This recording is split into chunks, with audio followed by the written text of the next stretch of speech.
نحمدہ ونصلی علی رسولہ الکریم اما بعد فاعوذ باللہ من الشیطان الرجیم بسم اللہ الرحمن الرحیم یا ایہا الذین آمنوا کلوا من طیبات ما رزقناکم واشکروا للہ ان کنتم ایاہ تعبدون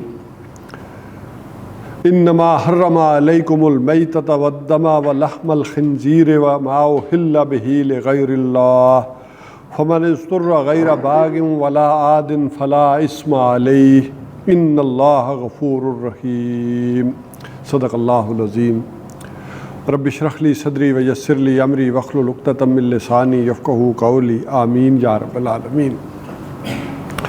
سورہ بقرہ کے نصف ثانی کا مطالعہ کر رہے ہیں کہ جہاں پر شریعت کی گویا کہ دو لڑیاں اور دو جہاد کی لڑیاں یہ گویا کہ بٹی ہوئی ہیں آپس میں اور یہ چل رہی ہیں، بیچ بیچ میں کہیں تذکرہ دوبارہ نگاہ بازگشت اہل کتاب پر یا مشرکین مکہ پر بھی کوئی ایک آدھ آیت آ جاتی ہے استثناء کے درجے میں۔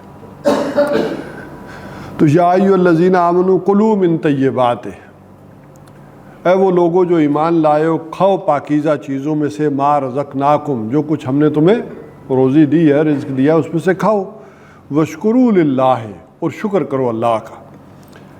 یعنی اس کے پس منظر میں وہ پرانی بات ساری یاد کر لیں کہ ان مشرکانہ اوہام کی وجہ سے صدیوں سے ذہنوں پر کچھ اثرات تھے۔ اب اللہ نے کہہ بھی دیا کہ یہ حلال ہے تو پھر بھی وہ نہیں کھاتے تھے، وہ کہتے تھے کہ نہیں ہم نے نہیں کھانا۔ وہ بلکہ پچھلی دفعہ ہماری بات بھی ہو گئی تھی کہ ہم نے خنزیر کی حرمت اس قدر بیان کی ہے، اس قدر جو ہے وہ دین میں اس کی شناعت ہے کہ ہم نام لینا پسند نہیں کرتے، اگرچہ اب جدید تحقیقات کے مطابق بہت ساری باتیں آ بھی جائیں، جیسے لوگ قائل کرتے ہیں نا کہ وہ تو خنزیر جو تھا بڑا گندا تھا، نجس تھا، ناپاک تھا، پلید تھا، یہ تو بڑا فارمنگ میں پیدا ہوتا ہے اور اس کو بڑا صاف ستھرا رکھا جاتا ہے، یہ تو اس طرح گندا بندہ نہیں ہے، اور مزید بڑا یہ کہ اس میں سے وہ جینیٹک چینجنگز بھی کر دی گئی ہے کہ جو کوئی تھے تو یہ تو ٹھیک ہے کہ یہ کھانا چاہیے۔ لیکن اگر یہ ساری باتیں بھی ہمارے سامنے آ جاتی ہیں تو ہم کہنا نہیں بھائی آپ نہیں کھاتے۔ اسی طرح سود ہے تو دیکھیں جتنی باتیں یہ سود کے متعلق کی جاتی ہیں اس کو ہم کر لیتے ہیں ایڈجسٹ، لیکن اس کو ایڈجسٹ کرنے کو تیار نہیں۔ اب اسی کا ذرا الٹ دیکھیں کہ اللہ نے کہہ دیا یار یہ ساری چیزیں جو انہوں نے خام خواہ ایک شریعت جو مشرکین مکہ نے بنا رکھی تھی، انہوں نے جو شریعت گھڑ رکھی تھی، یہ اس شریعت میں یہ چیزیں حلال ہیں، حرام نہیں ہیں، یہ کھائیں آپ، لیکن پھر بھی ایک ہچکچاہٹ رہتی ہے کہ نہیں پتہ نہیں کیا ہے، چھوڑے بھائی ٹھیک ہے حلال ہو گیا لیکن مجھے پسند نہیں ہے۔ تو اللہ نے کہا نہیں، کھاؤ ان چیزوں کو کھاؤ جو اللہ تعالیٰ نے تمہیں اپنے رزق میں سے دی ہے، پاکیزہ ہو تو کھاؤ، واشکروا للہ، اور اللہ کا شکر ادا کرو، ان کنتم ایاہ تعبدون، اگر تم واقعتاً اس کی بندگی کرتے ہو۔ تو اب اس میں ہیل حجت نہ کرو، اگر اس کی بندگی کرتے ہو، اس کا حکم آ گیا ہے تو مانو۔ یہ وہی بات آ گئی، ایاک نعبد و ایاک نستعین، ایاہ، اگر تم صرف اس کی بندگی کرتے ہو تو پھر اب یہ کام کرو، اس کا حکم سنو۔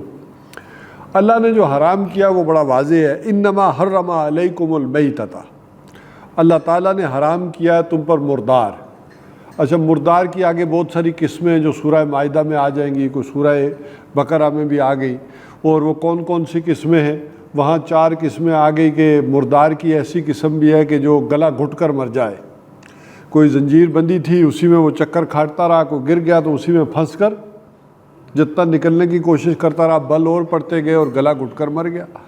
اسی طرح کوئی گڑھے میں گر گیا، کوئی بلندی سے گر گیا پہاڑ کی چوٹی سے، تو وہ بھی حرام۔ اسی طرح کسی دوسرے جانور نے کسی کو مار دیا، اگرچہ اس سے خون بھی نکل آیا، سینگ مار کے مار دیا تو وہ بھی حرام۔ اسی طرح ما اکل الذئب الا ما ذکیتم، وہ جسے جنگلی درندے مار جائیں تو وہ بھی حرام۔ ہاں زندہ تم نے پکڑ لیا اور ذبح کر لیا تو وہ حصہ کاٹ کر پھینک دو جس پر کوئی شیر نے کاٹا تھا یا کسی اور شے نے، یا شکاری کتے نے بھی مار دیا، پکڑ کر تمہارے لیے نہیں رکھا، تو یہ بھی حرام ہے۔ یہ حرام کی مختلف قسمیں جو ہے وہ مردار کی جو ہے وہ بتائی گئی۔ والدم، اور خون، اور یہ خون کون سا ہے؟ دم مصفوف جس کو کہا گیا، بہتا ہوا خون، یہ بھی حرام۔ اور یہ بھی دیکھیں ہوتے ہوتے جو چیزیں سمجھ میں آتی ہے چلتی ہیں، یہ قدیم زمانے میں ہمارے علاقوں میں بھی یہ جو قربانی میں جانور ذبح کرتے تھے نا، تو اس کے خون کو بڑا مقدس جانا جاتا تھا، تو اس کے خون میں جو ہے نا چاول پکا کر یا پھر آٹا گوندھ کر روٹیاں پکائی جاتی تھی، کھاتے تھے لوگ۔ تسی اپنے لگے گئے کدو ہو ٹھیک ہے کہ نہیں، وہ ادھر قربانی نہیں کرتے تو وہ ایک تھا، ضروری نہیں میں یہ کہہ رہا ہوں، کسی کسی علاقے میں وہ چلتا تھا کہ لوگ یہ کرتے تھے، لیکن یہاں کلیئر کر دیا گیا دم مصفوف یہ ہے۔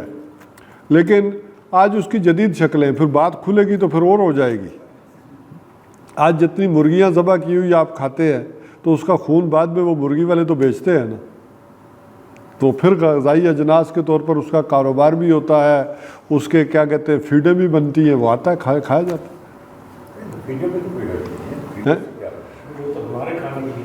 اب مرغی کھا سکتی ہے جی، لیکن دیکھیں وہ جو کاروبار کر رہا ہے، فیڈ خرید رہا ہے یا بیچ رہا ہے یا خون بیچ رہا ہے، وہ تو جائز نہیں ہے نا۔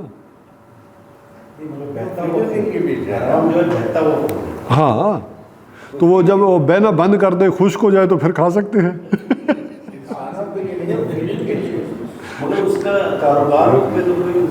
نہیں، جو چیز دیکھیں اس کو ایسے سمجھے، شراب کا کاروبار جائز ہے؟ آپ نے تو نہیں پی؟ نہیں سے پی ہے؟ نہیں ابھی دوائی کو رہنے دیں، میں یہ کہہ رہا ہوں کہ آپ دوائی میں بھی نہیں پی رہے، کسی میں بھی نہیں کھا پی رہے، لیکن اس کو امپورٹ ایکسپورٹ کر رہے ہیں، خرید و فروخت کر رہے ہیں۔ سور بہت پڑا نا اسلام آباد میں، ٹھیک ہے ہم نہیں کھاتے تو پکڑ کر بیچنے کا کاروبار۔ جو چیز فی نفس ہی حرام ہے اس کا لین دین اور کاروبار بھی، میں اس درجے کی بات کر رہا ہوں کہ اگر دم مصفوف جو ہے وہ حرام ہے فی نفس ہی، تو اب اس کا کاروبار بھی، یہ کہہ رہا ہوں۔ تو والدم، یہ خون جو کہا گیا تو دم مصفوف بہتا ہوا خون۔ اب کوئی خون ہے کہ جو کلیجی بھی ایک قسم ہے، تلی بھی ہے، یا گوشت کے اندر بھی ہوتا ہے، جب آپ ذبح کرتے ہیں نا تو وہ ایک تو خون بہہ کر نکل گیا رگوں سے، لیکن ایک گوشت کے اندر بھی تو رہ گیا نا، اب وہ خون تو پکتا بھی ہے نا، کھاتے بھی ہیں۔ اسی طرح وہ خون جو ہے وہ آپ کو لگ جائے اور وہ جو بہتا ہوا خون لگ جائے، اس کا حکم بھی علیحدہ ہے نا۔ آپ نے گوشت کاٹتے ہوئے کوئی لگ گیا آپ کو، اور ایک خون ہے بہتے ہوئے خون کے ذبح کرتے ہوئے چھینٹے پڑ گئے، اب دونوں کی ناپاکی میں زمین آسمان کا فرق ہے۔ سر آپ نے مثال دی ہے کہ شراب کا کاروبار حرام چیز کا جو کاروبار ہے تو جائز نہیں ہے، تو کیا انٹرسٹ جو حرام ہے قرآن کے حساب سے، تو کیا انٹرسٹ کا جو کاروبار بینکنگ سیکٹر کر رہا ہے اس کو کیا کہیں گے؟ میں اس پہ کچھ نہیں کہوں گا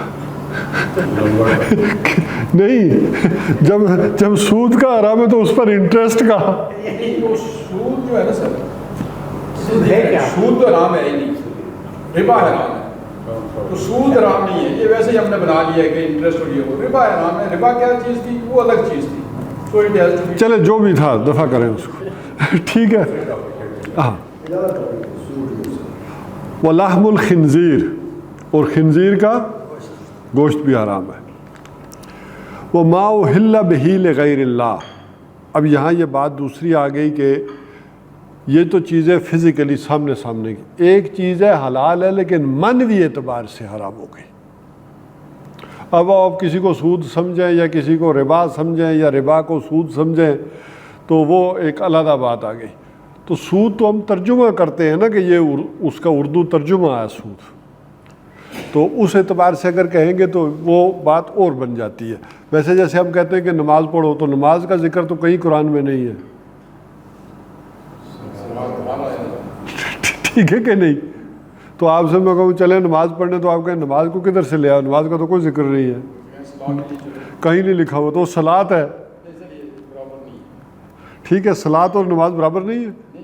ہاں برابر ہے، لیکن اچھا اور سود برابر نہیں ہے یا انٹرسٹ برابر نہیں ہے. نماز اور صلاح برابر ہے, کوئی اس میں دیکھیں انٹرسٹ انگریزی میں ہو گیا, سود اردو میں ہو گیا, اور ربا عربی میں ہو گیا. ربا کا ہے وہ الگ کچھ چیزوں پہ جی کریکٹرسٹک مختلف ہاں کریکٹرسٹک مختلف ہے. ربا ہے ہی اور چیز. کریکٹرسٹک کس نے ڈیفائن کی ہے؟ میں نے آپ کو جو کیا تھا علماء نے کیا ہے. ہاں علماء نے کیا ہے. میں نے کہا کہ جو فنڈامنٹل چیزیں تھیں نا اس زمانے کی, وہ آج کا جو انٹرسٹ ہے بینک کا وہ ہے ہی نہیں. وہ کیا اس میں ایکسپلائٹیشن ایک تو یہ کہ اسلام کہتا ہے کہ کسی کو پیسے اچھا چلے سود پر علیحدہ سے گفتگو کر رہے ہیں. ٹھیک ہے. سر میں نے آپ کو ایک دیا تھا پڑھنے کے لیے, اگر آپ وہ پڑھ لیں تو it is very clear. It is from علماء highest of the highest order, and it is from those ulama also who have got the highest degree of the finance. So they چلے اس کے آخر میں سوال و جواب پہ کیجیے گا, میں جواب دیتا ہوں. ٹھیک ہے نا, اس کو ختم کر لیتے تو اس کو دیتے ہیں جواب. ما اہل بہ لغیر اللہ, اور جو غیر اللہ کے نام پر ذبح کیا جائے, چاہے وہ بکری تھی, مرغی تھی, حلال طریقے سے آپ نے کی, لیکن کسی غیر اللہ کے نام پر ذبح کی تو وہ بھی اب حرام ہے. چوری کی ہے تو حرام ہو گئی. اسی طرح اسی کی مزید وضاحت کی گئی کہ کوئی شے کسی کے استھان پر لے جا کر ذبح کر دی گئی, چاہے اس پر نام اللہ ہی کا لیا گیا, لیکن وہاں آپ لے کر کیوں گئے؟ اگر کسی ہستی کی خوشنودی کی خاطر, اس کی رضا کی خاطر آپ لے کر گئے ہیں تو وہ بھی حرام ہے. یہ بڑی امام کو جو بکرے لے کے جاتے ہیں کہا کہ حرام ہے نا. ٹھیک ہے. تو یہ جو ہے یہ اسی کی وضاحت کی گئی کہ غیر اللہ کے نام پر جو کچھ لے کر گیا. مثلا چوری کی بکری ہے تو آپ نے تکبیر پڑھی, اللہ کا نام لے لیا, تو اس سے وہ حلال تو نہیں ہو گئی, فزیکلی تو ہو گئی, لیکن حقیقت کے اعتبار سے وہ اپنی روح کے اعتبار سے حلال نہیں ہے. فمن اضطر غیر باغ ولا عاد فلا اثم علیہ. اس میں بھی 3 شرطیں ہیں کہ یہ ساری چیزیں بھی جو اللہ نے حرام کی ہیں, اس میں بھی اگر کوئی مجبور ہو گیا ہو, بلکہ دوسری جگہ آیا فی مخمصۃ, بھوک کے اندر مجبور ہو گیا ہو, کوئی تکلیف میں مبتلا ہو تو کوئی مجبور ہو گیا ہو, اور غیر باغن, وہ اس میں بغاوت کی نیت نہ ہو, یعنی نافرمانی سمجھ کر نہ کھائے, اپنی مجبوری کو سمجھ کر کھائے. اور ولا عادن, اور نہ حد سے بڑھے, یعنی جتنی ضرورت ہے منیمم وہ اس سے لے لے. تو وہ منیمم ضرورت جس سے اس کا گزارا چل سکتا ہے وہ اس میں سے آرام میں لے لے, تو فلا اسم علیہ, اس میں کوئی گناہ کی بات نہیں ہے. ان اللہ غفور رحیم, یقین اللہ تعالیٰ بخشنے والا ہے اور مہربان ہے. ان الذین یکتمون ما انزل اللہ من الکتاب, یقیناً وہ لوگ جو چھپاتے ہیں جو کچھ اللہ تعالیٰ نے اتارا ہے کتاب میں. وَيَشْتَرُونَ بِهِ ثَمَنًا قَلِيلًا, اور لے لیتے ہیں اس کے عوض ثمنًا قلیلا, تھوڑی قیمت یا تھوڑا فائدہ. اصل میں پرانے وقت میں تو جیسے آپ سمجھیں نا, وہ کوئی یہ بات تو نہیں تھی کہ یہ قیمت ہے اور یہ سودا ہے, بلکہ ایک شخص کو کوئی چیز ضرورت ہے تو وہ ایک شے دیتا تھا, دوسری لے لیتا تھا. کسی نے گندم دی اور گڑ لے لیا, کسی کو نے گڑ دیا اور گندم لے لی. تو قرآن حکیم اس سلسلے میں جو ہے وہ کہتا ہے کہ اشترا یشتری کے معنی ہوتے ہیں خریدنا, شرا یشری کے معنی ہوتے ہیں بیچنا, کہ جو چیز جو ہے وہ انسان لیتا ہے وہ اشترا کے معنوں میں آئے گی.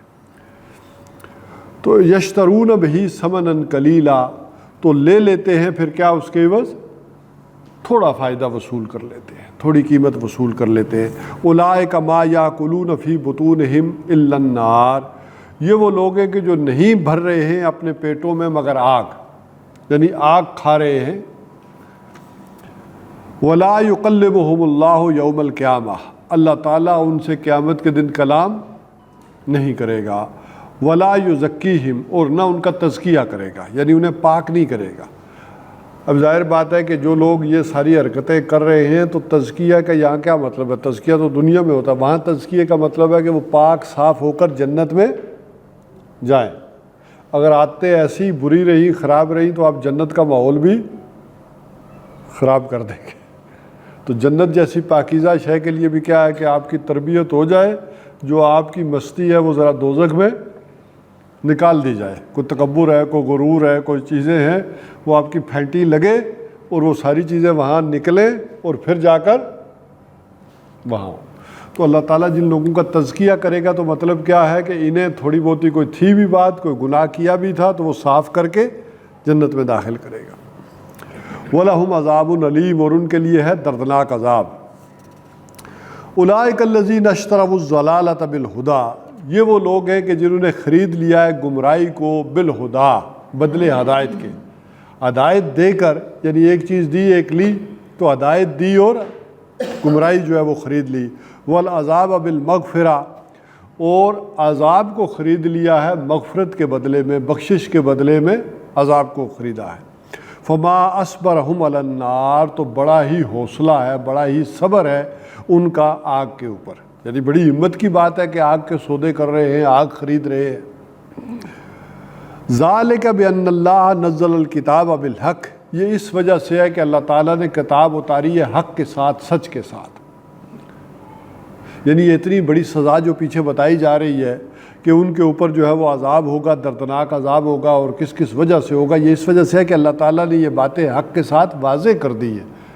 تو جب اللہ نے اتنا اہتمام کیا، اپنے انبیاء بھیجے، اپنی کتابیں بھیجی، تو اس کے بعد کسی نے اگر یہ طرز عمل اختیار کیا، ان چیزوں کو اپنایا، تو پھر کیا ہے، ان کے لیے یہ سزا ہے۔ وَإِنَّ الَّذِينَ اخْتَلَفُوا فِي الْكِتَابِ، اور وہ لوگ جنہوں نے پھر کتاب میں اختلاف کیا، لفی شقاق بعید، وہ پھر ضد میں دور جا پڑے، دور نکل گئے ضد کر کے۔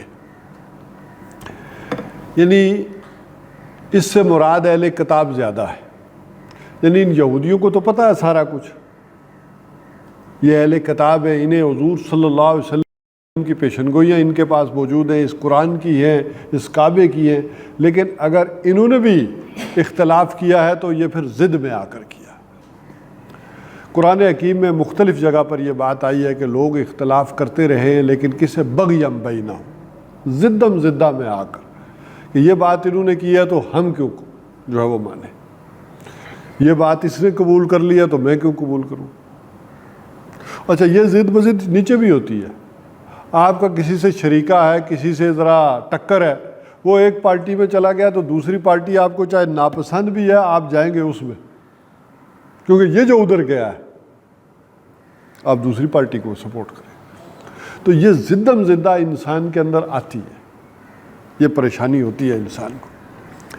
اب اس کے بعد پھر ایک عظیم آیت آئی ہے، جیسے آیت الآیات کہ وہ آیت کہ جس میں سب سے زیادہ نشانیاں تھیں اللہ تعالیٰ کی فزیکل فنامنا کے متعلق۔ اب ایک اور آیت آ رہی ہے کہ جس میں نیکی کا ایک تصور جو ہے وہ بیان کیا گیا ہے۔ یہ آیت میں پہلے پڑھ دیتا ہوں، پھر اس کا ترجمہ کرتے ہیں۔ لیس البر ان تولوا وجوہکم قبل المشرق والمغرب ولکن البر من آمن باللہ والیوم الآخر والملائکۃ والکتاب والنبیین وآتى المال على حبه ذوي القربى واليتامى والمساکین وابن السبیل والسائلین وفي الرقاب۔ نیکی کے حوالے سے سمجھ لیں کہ یہ ترجمہ کیا بنے گا اس کا، لیس البر، نیکی یہی نہیں ہے۔ یہ لیسا جو ہے نا، یہ اپنی یہاں بر خبر کے معنوں میں آیا ہے، یعنی لیس البر، بر کے اوپر جو زبر ہے یہاں گویا کہ یہ اس کی خبر دی جا رہی ہے کہ خبر ہے کہ نیکی یہی نہیں ہے ان تولوا وجوہکم، لیکن الف لام لگا کر سمجھے کہ کل نیکی یہ نہیں ہے۔ مشرق اور مغرب کی طرف منہ کرنا بھی نیکی ہے، لیکن یہ کل نیکی نہیں ہے۔ ان تولوا وجوہکم قبل المشرق والمغرب، کہ تم اپنے چہروں کو پھیر لو مشرق اور مغرب کی طرف، ولکن البر، لیکن نیکی تو اس کی ہے جو کوئی من آمن باللہ، جو کوئی ایمان لایا اللہ پر، والیوم الآخر والملائکۃ والکتاب والنبیین، اللہ پر، یوم آخرت پر، فرشتوں پر، کتاب پر اور انبیاء پر۔ اس چیز کو سمجھ لیں کہ جس طرح انسان کی مادی حیات کے لیے، یہ حیوانی حیات کے لیے یہ ضروری ہے، ہوا اور پانی ضروری ہے۔ ظاہر ہے کہیں ہوا نہ ہو، آکسیجن نہ ہو تو ہم زندہ نہیں رہ سکتے، پانی کے بغیر نہیں رہ سکتے۔ کھائے پیے بغیر تو شاید 40 دن سے بھی زائد رہ سکتے ہیں، لیکن پانی کے بغیر نہیں رہ سکتے۔ تو یہ کامن چیزیں ہیں کہ جس طرح انسان کی مادی حیات کے لیے ہوا اور پانی ضروری ہے، اسی طرح انسان کی معنوی حیات کے لیے نیکی کرنا بھی ضروری ہے۔ انسان کے اندر اللہ تعالیٰ نے ایک معاملہ ایسا رکھا ہے کہ اسے نیکی کرنی ہوتی ہے۔ اگر انسان کوئی نہ کوئی نیکی کا تصور نہ رکھے تو یہ مر جائے، یہ ضمیر اسے چین نہ لینے دے، اسے پاگل کر کے رکھ دے۔ تو انسان اپنے آپ کو سیٹسفائی کرتا ہے، اپنے آپ کو مطمئن کرتا ہے کہ نہیں یہ جو کام میں کہہ رہا ہوں یہ ٹھیک ہے، یہ باتیں ٹھیک ہے۔ تو ہر انسان کو اپنے آپ کو مطمئن کرنا پڑتا ہے۔ بل الانسان والا نفس ہی بصیرہ ولو القیٰ معاذیرہ، انسان اپنے طور پر خوب اچھی طرح سے جانتا ہے چیزوں کو، چاہے 1000 معذرتیں دنیا کو بیان کر لے، لیکن اس کا اپنا اندر مطمئن نہیں ہوگا، اسے کوئی نہ کوئی تصور اڈاپٹ کرنا پڑتا ہے نیکی کا۔ یہی وجہ ہے کہ برے سے برا آدمی بھی ہو تو آپ نے دیکھا ہوگا کہ اس کی زندگی بھی خیر سے پن سے خالی نہیں، کوئی نہ کوئی تصور وہ بھی رکھتا ہے نیکی کا کہ میں یہ نیک کام کر رہا ہوں، بہرحال میں برا ہوں، جیسا تیسا بھی ہوں، لیکن یہ کام میں نیکی کا کر رہا ہوں۔ حتیٰ کہ وہ معاشرے کا طبقہ کہ جس میں آپ کہیں گے کہ یہاں نیکی کا کیا کام، وہ ریڈ لائن ایریے کی عورتیں، وہ بھی محرم کے دنوں میں کپڑے پہن کر، کالے کپڑے پہن کر، دودھ کی سبیلیں لگا کر، کوئی مزاروں پر دمہال ڈال کر کہ اگر کسی واقعے اور لغزش نے ہمیں اس بازار میں پہنچا دیا ہے ہماری غلطی سے، ہم پہنچ آئیے، لیکن یہ نیکی کا کام ہے جو مطمئن کرتی ہے کہ یہ 10-15 دن ذرا ہم کالے کپڑے پہنیں گی، کوئی دھمال ڈالیں گی، بڑی بڑی طوائفوں نے مسجدیں بنوائی ہیں، تو وہ کچھ نہ کچھ اپنے دل کو مطمئن کرتی ہے، کوئی یتیموں کی خبرگیری کر لیتی ہے۔ اسی طرح بڑے بڑے یہ سمگلر اور ڈاکو، یہ بھی اپنے ہاں نیکی کا ایک معاملہ رکھتے ہیں، اور اسی میں سمجھ لیں کہ وہ ان کے ہاں زبان کی پاسداری، زبان کا پکا ہونا، یہ وہ سمجھتے ہیں کہ نیکی۔ آج بھی دیکھیں دنیا میں جتنی سمگلنگ ہوتی ہے یا ہنڈی کا جتنا کاروبار چلتا ہے، وہ زبان کی دیکھا ہوا نہیں ہوتا، زبان کی پاسداری پہ ہوتا ہے۔ آپ دنیا کے کسی کونے میں پیسے دیں، وہ یہاں وصول کر لیں، کوئی رسید نہیں کٹے گی، تو کچھ نہیں ہوگا۔ زبان کا پکا ہونا۔ بڑے بڑے بدماش وہ کہتے ہیں زبان دے چکا ہوں، پیچھے نہیں ہٹوں گا۔ اچھا، امانت کا ہائیسٹ ترین تصور جیب کتروں میں ہوتا ہے۔ وہ کیا کرتے ہیں، ان کے درمیان علاقوں کی تقسیم۔ اچھا، وہ جیبیں کاٹ کر شام کو اپنے استاد کے قدموں میں ڈھیر کرنا، جس نے بیچ میں سے 1 روپیہ رکھ لیا وہ بے ایمان ہے، اس نے پیشے سے غداری کی ہے، اسے وہ اپنی برادری سے نکال دیں گے۔ سارے پیسے لا کر اس کے قدموں میں رکھو، پھر استاد بانٹتا ہے۔ اسی طرح ایک آدمی کی ڈیوٹی ہے، جیب کترے نے علاقے بانٹ رکھے کہ میں نے یہاں فضائیہ سے لے کر کاک پل تک جیب کاٹنی ہے۔ کاک پل تک اسے موقع مل گیا، آپ کی کاٹ لی تو ٹھیک ہے، نہیں کاٹی تو پرے اگر اس نے کاٹی تو یہ اس نے بے ایمانی کی ہے، وہ اس نے دوسرے کے علاقے میں گھس گیا۔ تو یہ ان کا ایک تصور۔ اچھا، یہ اسی طرح ہمارے ہاں جو مذہبی ذہنیت ہوتی ہے، اس میں وہ لوگ سمجھتے ہیں کہ نماز پڑھنا، روزہ رکھنا، پانچے اونچے کرنا، کوئی ہر سال حج پہ چلے جانا، یہ نیکی کا کام ہے۔ لیکن کاروبار میں بے ایمانی کرنا، اس سے کوئی فرق نہیں پڑتا۔ کوئی ٹیکس کے دورے فائلوں کے نظام بنا لینا، کسی کا حق مار جانا، یہ کوئی مسئلہ نہیں۔ لیکن اصل نیکی یہ ہے کہ میں اپنی نماز، روزہ، یہ سارا پورا رکھوں۔ اچھا، جدید تعلیم یافتہ لوگ ہوں گے، کہیں گے یہ نماز، روزہ وغیرہ یہ میں جانوں اور اللہ جانے، میرا اور اللہ کا معاملہ ہے۔ لیکن یہ ہے کہ کسی کا حق نہ مارا جائے، بدتمیزی سے بات نہ کی جائے، وعدہ خلافی نہ کی جائے، آفس وقت پر پہنچا جائے، یہ نیکی ہے اصل میں۔ اچھا، اس حوالے سے ذرا اگر سمجھے تو نیکی کے اس تصور سے جو بات کی گئی ہے، ان میں سے ہر ایک نیکی ہے اور کوئی بھی نیکی نہیں ہے نا، کہ اصلاً اگر دیکھا جائے تو یہ سارے بظاہر نیکی کے کام ہیں، لیکن نیکی کے جامع تصور میں چلے جائیں گے تو یہ پھر کوئی نیکی کا کام نہیں ہے۔ تم نے صرف اسی کو نیکی اگر سمجھ لیا ہے تو نیکی ایک پورا پیکیج ہے، پورا گویا کہ جسے کہنا چاہیے کہ ایک اکائی ہے، آرگینک ہول ہے، اس کو آگے ذرا ہم ڈیفائن کرتے ہیں کہ یہ کیوں ہے۔ اچھا، یہ بحث یہاں لائی کیوں گئی نیکی کی یہاں اس آیت کو، اس میں بھی سمجھے۔ ایک ہے کہ جنرل تصور دیا گیا، اور یہ بحث یہاں اس لیے لائی گئی کہ ابھی بھی تمہارے ذہنوں کے اندر اگر یہ بات موجود ہے کہ وہ 16-17 مہینے کی نمازوں کا کیا ہوا، تحویل قبلہ، تو اس کا مطلب ہے تمہارا تصور نیکی درست نہیں ہے۔ ابھی تک اگر ذہنوں سے وہ بات نکلی نہیں ہے، کھٹ پٹ ہو رہی ہے ابھی اندر کھانے، پتہ نہیں وہ نمازیں صحیح تھیں یا نہیں تھیں، دوبارہ پڑھ لینی چاہیے یا نہیں پڑھ لینی چاہیے، یہ کعبہ یہی تھا یا وہ تھا، اصلی یہ تھا تو وہ کیا ہوا، اسی میں شکوک و شبہات کسی کے ہو سکتا ہے محمد الرسول اللہ صلی اللہ علیہ وسلم کی طرف بھی چلے جائے کہ یہ کیسے نبی ہیں کہ انہیں پتہ ہی نہیں تھا کہ قبلہ یہ ہے، پہلے ادھر کر کے پڑھاتے رہے اب ادھر پڑھاتے۔ اب یہ سارے شکوک و شبہات جو ذہنوں میں اندر ہیں، اللہ نے وہاں نفی تو کر دی تھی، چیزیں سمجھا دی تھی کہ تم نے اگر ادھر منہ کر کے نماز پڑھی تو اللہ کے حکم سے پڑھی، ادھر پڑھی تو اللہ کے حکم۔ لیکن ذہنوں سے اگر بات نہیں جا رہی، دیکھیں قدیم عرصے سے انسان ایک چیز کے اوپر عمل پیرا ہو اور اچانک چھوڑنی پڑ جائے تو وہ اندر سے ایسے جاتی نہیں ہے،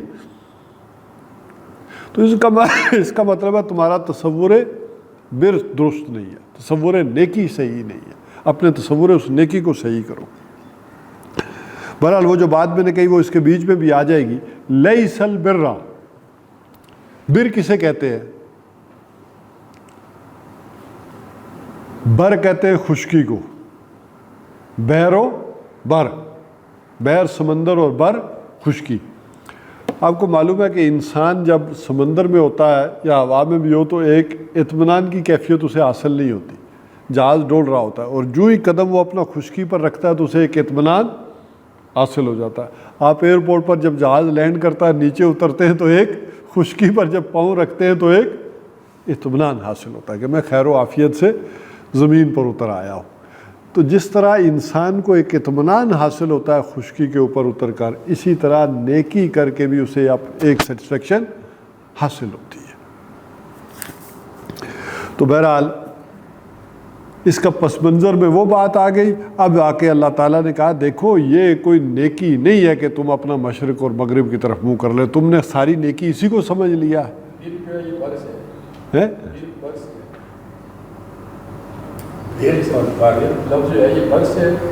جی جی، بار آ را، یہ بار اسی سے ڈرائیو، مادے ایک ہے، زبر و زیروں کا فرق ہو جائے گا۔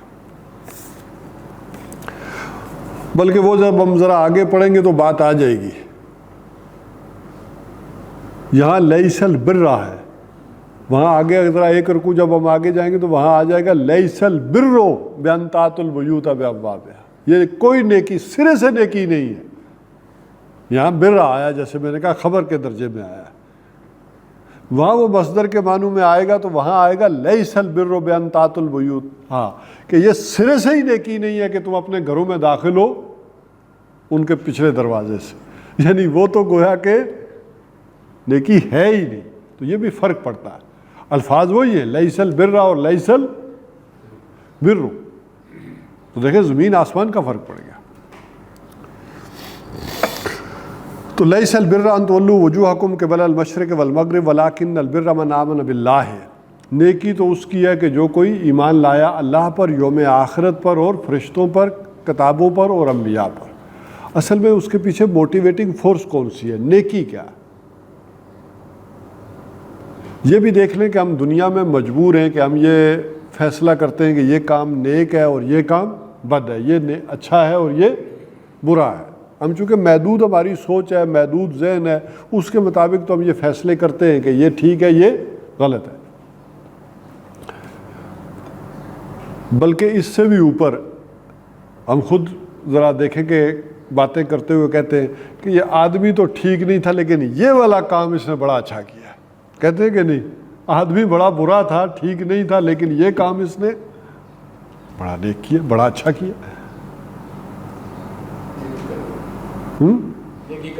نیکی کر گیا, بڑا اچھا کام کیا. حالانکہ یہ پاسبل نہیں ہے. یا آدمی نیک ہے یا بات ہے, ٹھیک ہے کہ نہیں؟ یہ پاسبل نہیں ہے کہ ایک آدمی برا ہے اور اس نے ایک کام نیکی کا کر دیا ہے. آپ نے درخت آم کا لگایا ہے اور اس پہ کسی 2 ٹہنیوں کے اوپر لیمو لگنے شروع ہو جائیں تو آپ کیا کہیں گے؟ یا یہ درخت آم کا نہیں ہے یا کوئی چکر ہے.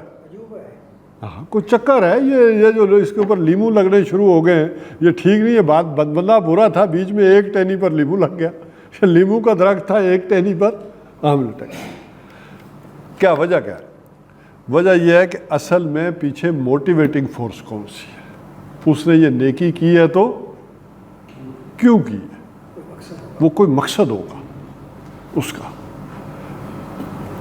اسی کو پھر ہماری فقہ کی اصطلاح میں کہتے ہیں کہ کوئی آدمی, جسے پنجابی میں بھی کہتے ہیں نا کہ کبے نو لات راس آ گئی. کسی آدمی نے کبے کو لات ماری. کبا وہ جو آدمی کمر سے جھکا ہوا ہوتا ہے, اس کو کسی نے لات ماری اور وہ کھینکا ہو گیا. اچھا, لات اس نے دشمنی میں ماری تھی, اس کو سیدھا کرنے کے لیے نہیں ماری تھی. وہ سیدھا ہو گیا, اس کو نیکی بن گئی. لیکن اس کو جرم کی سزا ملنی ہے کہ اس نے کیوں لات ماری ہے. تو یہ ہمارا ذہن محدود ہے کہ ہم کہتے ہیں کہ یہ الیکشن کے دنوں میں آپ نے دیکھا ہوگا تقریباً سارے ہی کونسلر جو ہے وہ نمازی پرہیزگاری ہو جاتے ہیں. ادھر زور کی نماز, ادھر عصر کی نماز, ادھر جو ہے وہ سب سے ملنا, پھر ذرا وہ ہر ایک سے جا کر ملنا, غریبوں کے جو ہے وہ کوارٹروں میں بھی چلے جانا, ان کے بچوں سے بھی پیار کرنا. تو یہ ہوتا ہے کہ بڑا خوش, یعنی وہ جسے کہتے ہیں کہ بڑا حسن اخلاق کا مظاہرہ کرنا. لیکن اس کے پیچھے کیا ہوتی ہے؟ موٹیویٹنگ فورس کچھ اور ہوتی ہے. تو اصل شے جو ہے وہ نیکی کے پیچھے وہ کیا ہے کہ آپ کا جذبہ کیا تھا, موٹیویٹنگ فورس کون سی تھی, وہ قوت کون سی تھی جس کی وجہ سے آپ نے وہ کام کیا. تو جو صحیح موٹیویٹنگ فورس ہے وہ یہاں بتائی گئی کہ نیکی اس کی ہے کہ جو ایمان لایا اللہ پر, جس نے کوئی بھی کام کیا اللہ کی رضا کی خاطر, اور اس کا بدلہ چاہا آخرت میں. اور نمبر 3, وہ سنت سے ہو. نیکی کا کوئی بڑے سے بڑا کام بھی نیکی نہیں ہے جب تک کہ حضور صلی اللہ علیہ وسلم کے طریقے پر نہ کیا جائے. تو یہ ہوگی ساری نیکی کی بات. اس کی نیکی کے پیچھے موٹیویٹنگ فورس یہ ہونی چاہیے اللہ کی رضا کے لیے. اب اس میں بے شمار احادیث سے میں اس وقت چھوڑ رہا ہوں کہ اللہ کے نبی صلی اللہ علیہ وسلم نے جس طرح سے پھر لوگوں کو بات سمجھائی اور کہا. وہ 3 اشخاص کا معاملہ کہ جو حضور صلی اللہ علیہ وسلم کی غیر حاضری میں حضرت عائشہ رضی اللہ تعالیٰ عنہا کے پاس حاضر ہوئے, اور ان میں سے ایک نے فیصلہ کیا حضور کے معمولات دریافت کر کے کہ میں ساری زندگی روزہ رکھوں گا, کبھی افطار نہیں کروں گا. دوسرے نے کہا میں ساری زندگی سوؤں گا نہیں, ہر روز ساری رات نفل پڑھوں گا, کیونکہ وہ سمجھتے تھے یہ زیادہ نیکی کی بات ہے. اور ایک نے کہا کہ میں شادی نہیں کروں گا. یہ سارا مسئلہ شادی سے ہوتا ہے, آدمی دنیا میں پڑ جاتا ہے.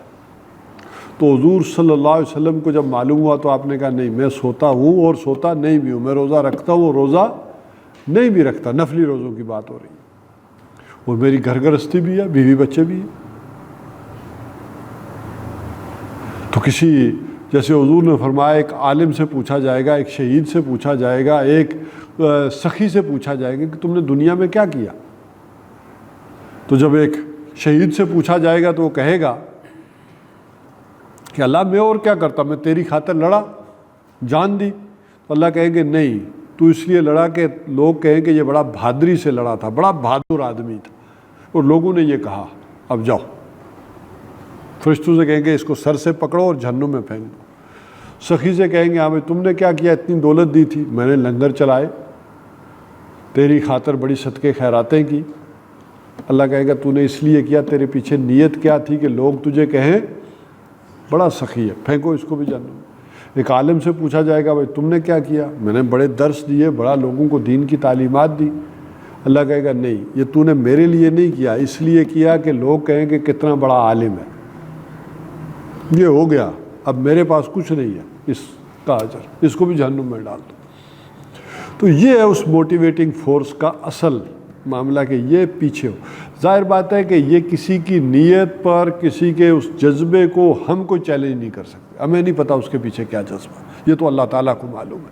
میں نے کہا ہم محدود ہے، ہماری عقل، ہماری سوچ سمجھ محدود ہے، ہماری رسائی اس کی نیت تک نہیں ہو سکتی، لہٰذا ہم ظاہر پر حکم لگاتے ہیں یہ عمل نیک ہے اور یہ عمل نیک نہیں ہے، ورنہ اصل فیصلہ تو اس کا کہاں ہوگا؟ اللہ کے ہاں ہوگا کہ یہ واقعی نیک عمل ہے یا نہیں ہے۔ پھر اس کے بعد فرمایا وَآتَ الْمَالَ عَلَىٰ حُبِّهِ ذَوِي الْقُرْبَىٰ، اور مال کا خرچ کرنا اس کی محبت کے باوجود اپنے قرابت داروں پر۔ نیکی کی عملی شکل جب آئے گی تو سب سے پہلے اپنے مال کا خرچ کرنا۔ ایمان کے بعد جو آدمی نیک ہے تو نیکی کی عملی شکل ہے اپنے مال کو خرچ کرنا، اور مال کو بھی خرچ کرنا یہاں آیا ہے لوگوں کے اوپر۔ اگر کسی کے دکھ درد کو محسوس کر کے آدمی جیب کی طرف ہاتھ نہیں بڑھاتا تو نیک نہیں ہے۔ وہ کسی کی جسے کہتے ہیں نا سمپیتھی، وہ اس کے اندر نہیں ہے، ہمدردی نہیں ہے، وہ احساس نہیں ہے کسی کی دکھ اور تکلیف کا، تو وہ آدمی بہت بڑا کوئی لیڈر ہو سکتا ہے، کوئی مفکر ہو سکتا ہے، کوئی محدث ہو سکتا ہے، کوئی مفسر بھی ہو سکتا ہے، عالم دین بھی ہو سکتا ہے، لیکن نیک نہیں ہو سکتا اگر اس کے دل میں درد نہیں پیدا ہوا کسی کے دکھ اور تکلیف کو دیکھ۔ تو نیکی کا معاملہ یہ ہے کہ جب عملی شکل یہ اختیار کرے گی تو سب سے پہلے اس کا مال اس کے اپنے قرابت داروں کے اوپر، پھر والیتاما اور یتیموں کے اوپر خرچ کرنا، اور والمساکین اور مسکینوں کے اوپر خرچ کرنا، وابن السبیل اور راہ چلتے میں مسافر پر، والسائلین فی الرقاب اور مانگنے والوں پر۔ کو آپ کا عزیز رشتہ دار، آپ کا جاننے والا آیا ہے، اس نے آپ کے آگے ہاتھ پھیلا ہی دیا ہے تو اس کی مدد کرو جتنی کر سکتے ہو، اور نہیں کر سکتے تو اس سے خوش اسلوبی سے اچھے طریقے سے بات کرو۔ اور اسی طرح پھر رقاب، گردنیں چھڑانے میں، کسی کی گردن جو ہے وہ کوئی قرض تلے آ گئی، کوئی بوجھ، بیٹی کے بوجھ تلے آ گئی، کسی اور مسئلے میں کوئی پھنس گیا، تاوان میں، کسی اور انٹرسٹ میں پھنس گیا، تو اگر وہ توبہ کرتا ہے، نکلنا چاہتا ہے تو اس کی مدد کرو تاکہ نکالو اس کو اس مسئلے سے۔ یہ ہے اس کی عملی شکل۔ وَأَقَامَ الصَّلَاةَ وَآتَى الزَّكَاةَ، اور پھر قائم کی نماز اور دی زکوٰۃ۔ اصل میں یہ نماز اور زکوٰۃ بھی دیکھیں چیزیں وہی ہوتی ہیں، لیکن جب ڈیفینیشن بدلتی ہے کسی کے اوپر نہ تو چیزوں کی ترتیب الٹ جاتی ہے۔ آپ کہیں گے عبادات کون سی ہیں، تو عبادات کی لسٹ جب کریں گے تو نماز سب سے اوپر چلی جائے گی۔ جب نیکی کی بحث کریں گے تو مال کا خرچ کرنا عمل میں سب سے اوپر چلا جائے گا، اور نیکی کی بحث میں عمل میں نماز دوسرے نمبر پر آ جائے گی۔ اور یہاں نماز اصل میں کس جذبے کو تازہ کرتی ہے؟ نیکی کے پیچھے جو جذبہ ہے، موٹیویٹنگ فورس ہے، اس کو تازہ کرتی ہے، ایمان باللہ کو، ایمان بالآخرہ کو، اور ایمان بالرسالت کو۔ اور زکوٰۃ یہ آپ کے مال خرچ کرنے کے جذبے کو تازہ کرتی ہے۔ حضور نے فرمایا یہ مت سمجھو کہ زکوٰۃ ادا کر کے تم فارغ ہو گئے، زکوٰۃ کے علاوہ بھی تمہارے عزیز و قارب کا، رشتہ داروں کا، لوگوں کا تمہارے مال میں حق ہے، زکوٰۃ کے علاوہ بھی۔ تو زکوٰۃ اس مال کے خرچ کرنے کے جذبے کو تازہ کرتی ہے۔ والموفون بعہدہم، اور وہ جو باہم عہدوں کی پاسداری کرنے والے، اذا عاہدوا، جب وہ عہد کر لیں تو اپنے عہدوں کو پورا کرتے، وعدوں کی پاسداری کرتے۔ اور اس کے حوالے سے بھی آپ کو معلوم ہے کہ تاریخ ہماری بھری پڑی ہے، کس قدر وعدے کی پابندی جو ہے نا وہ سختی سے کی جاتی تھی۔ یہ ہمارے دور میں آ کر کہا گیا ہے نا کہ وعدے کون سا قرآن و سنت جو ہم پھر گئے ہیں، یہ وعدہ نہیں پورا کر۔ بلکہ مجھے وہ بات یاد آ رہی ہے کہ حضرت امیر معاویہ رضی اللہ تعالیٰ عنہ نے ایک لشکر روانہ کیا شام کی سرحد کی طرف، روم کی طرف، کہ ہمارا معاہدہ 15-20 دن میں ختم ہونے والا ہے، تو وہاں فوج ہونی چاہیے تاکہ ہم حملہ کرنا چاہیں تو کر سکیں۔ تو وہاں ایک صحابی رسول اور تھے، تو جب انہوں نے یہ آرڈر کیے، فوج بھیجی، انہیں معلوم ہوا تو انہوں نے کہا تم وعدے کی خلاف ورزی کر رہے ہو۔ کیوں؟ ان کا ابھی معاہدہ ختم ہونے میں 15 دن ہے، تمہیں کس نے کہا کہ یہ پہلے سے وہاں فوج تعینات کر دو کہ جو ہی ختم ہو۔ بہرحال حضرت امیر معاویہ نے فوج کو واپس بلایا کہ نہیں، ٹھیک کہہ رہے ہیں، ہمارا وعدہ ان سے یہ تھا کہ اس دن تک ہم کوئی کارروائی نہیں کریں گے، تو اس کارروائی کو شروع کیوں کریں؟ یہ لفظ مسکین تھوڑا سا ایکسپلین کر رہے ہیں۔ مسکین نہیں یہاں جو بیٹھے سارے مسکین ہی سمجھ لیں۔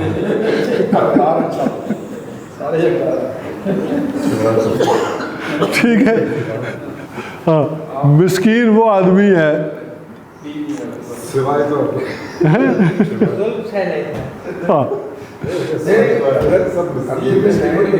مسافر کو بھی کہتے ہیں۔ نہیں میں بتا ایک مسکین کا مطلب ہوتا ہے بیوی کے سامنے مسکین۔ میں اس وقت اسی کی بات کر رہا ہوں، ٹھیک ہے۔ اصل میں مسکین وہ شخص ہے کہ جس کی ہمت جواب دے گئی ہو، ول پاور ختم ہو گئی، بظاہر آپ کو ٹھیک لگے، اٹا کٹا لگے، بڑا لگے، جیسے اب کہتے ہیں نا بڑے اٹے کٹے ہو جا کر مزدوری کیوں نہیں کرتے ہو، کام کیوں نہیں کرتے ہو، لیکن جس آدمی کی ول پاور ختم ہو جائے نا، اصلاً مسکین وہ ہے۔ ایک ہے فقہ کی اصطلاح میں فقراء اور مسکین، وہ بالکل اور چیز ہے۔ تو میں اس وقت فقہ کی بات نہیں کر رہا، وہاں تو وہ ہے نا کہ ایک آدمی جو صاحب نصاب سے نیچے ہے وہ فقیر ہے، اور مسکین وہ ہے جس کے پاس اگلے ٹائم کا کھانا نہیں، وہ فقہ کی اصطلاح میں مسکین اور فقیر ہے۔ یہاں جس مسکین کی بات ہو رہی ہے وہ اور ہے، یہاں مسکین وہ ہے کہ جس کا آدمی کے اندر ہمت نہیں رہی کام کرنے کی۔ اور آپ نے بسا اوقات دیکھا ہوگا بہت سارے آدمی لوگ ایسے ہوتے ہیں بظاہر صحت مند ٹھیک ہوتے ہیں، لیکن ان کی ول پاور ختم ہو چکی ہوتی ہے۔ آپ کو ملک صاحب سب سے کمزور کیوں نہ نظر آتے ہیں؟ ول پاور ان کی کمزور آدمی، ٹھیک ہے، لیکن تو بہرحال والصابرین فی البأساء والضراء وحین الباس۔ اب یہاں یہ سمجھ لیں کہ نیکی میں سب سے بلند مقام کس چیز کا ہے۔ یہاں ساری بحث میں ایک بات تو یہ آ گئی نا کہ نیکی کا آغاز کیا ہے، نیکی کا درمیان کیا ہے، نیکی کے ٹاپ کیا ہے۔ جسے کہا جاتا ہے نا خیر اعلیٰ، ہائیسٹ ورچو، وہ سمم بونم، وہ کیا خیر اعلیٰ، سب سے اونچی نیکی کیا ہے، ہائیسٹ ورچو کیا ہے؟ اللہ کی راہ میں جان دینا، اللہ کی راہ میں جان دینا، یہ سب سے ٹاپ کی نیکی، نیکی میں ہائیسٹ۔ ظاہر ہے یہ وہ نیکوکار وہ نہیں ہے جو بت مت کے بھکشو ہوں، بس اللہ اللہ کریں، کوئی ادھر مارا کسی نے ادھر مارا بس ٹھیک ہے، نہیں، یہ ہمارے دین میں یہ وہ نیکی ہے جسے حضور صلی اللہ علیہ وسلم نے کہا تھا کہ اسلام میں کوئی رہبانیت نہیں ہے، اسلام کی رہبانیت جہاد فی سبیل اللہ ہے، کہ جو آدمی اس کے لیے نکل کھڑا ہو۔ کیونکہ عیسائیت میں رہبانیت کیا ہے؟ ترک دنیا کر دینا، سب سے چوٹی کی نیکی عیسائیت میں رہبانیت ہے کہ ہر چیز سے کنارہ کش ہو کر اللہ کے لیے۔ تو حضور نے فرمایا اسلام کی رہبانیت کیا ہے؟ جہاد فی سبیل اللہ۔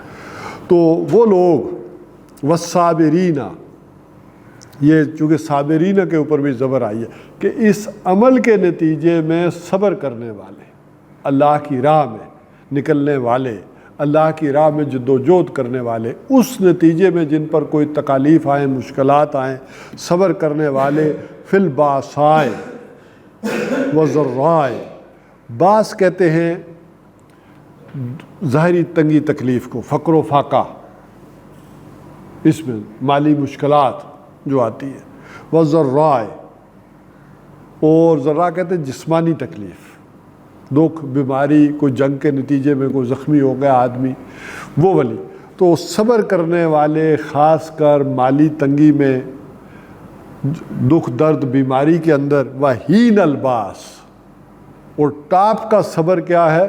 خاص کر جنگ میں صبر کرنا۔